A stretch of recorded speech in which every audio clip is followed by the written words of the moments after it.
क्या आपने कभी सोचा है कि हमारी दुआएं, सदका और इबादतें कब्र में सोए हुए अपने अजीजों तक कैसे पहुंचती हैं? आइए, आज एक वाकया सुनते हैं जो हमारे दिलों को हिला देगा। हजरत सालेह मुर्री रहमतुल्लाह अलैह फरमाते हैं, एक बार मैं जुमा की रात आखिरी हिस्से में जामा मस्जिद जा रहा था ताकि सुबह की नमाज वहीं अदा करूं।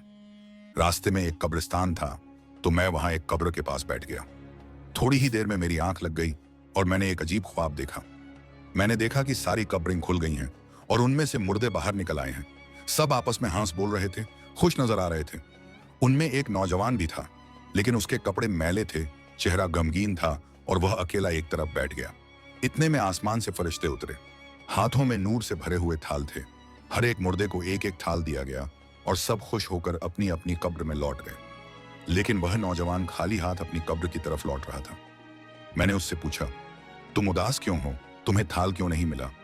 उसने आह भरते हुए कहा, ये थाल हदाया थे, यानी सदका, दुआएं और कुरान की तिलावत जो जिंदा लोग अपने मुर्दों के लिए भेजते हैं।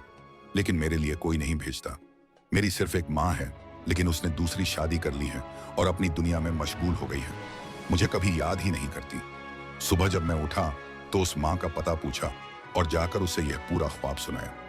वह औरत रोने लगी और बोली, वह मेरा ही बेटा था, मेरी गोद का टुकड़ा। मैं गफलत कर बैठी। उसने 1000 दिरहम दिए और कहा, मेरे बेटे की रूह को सुकून पहुंचाने के लिए इसे सदका कर दो, और अब मैं कभी उसे दुआओं और सदके से भूलूंगी नहीं। हजरत सालेह रहमतुल्लाह अलैह फरमाते हैं, कुछ दिन बाद मैंने फिर ख्वाब में उसी मजमे को देखा। इस बार वही नौजवान नूरानी कपड़ों में बहुत खुश दिखाई दिया।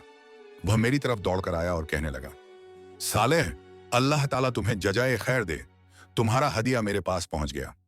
दोस्तों, ऐसे ही इस्लामिक वीडियो के लिए चैनल को सब्सक्राइब करें।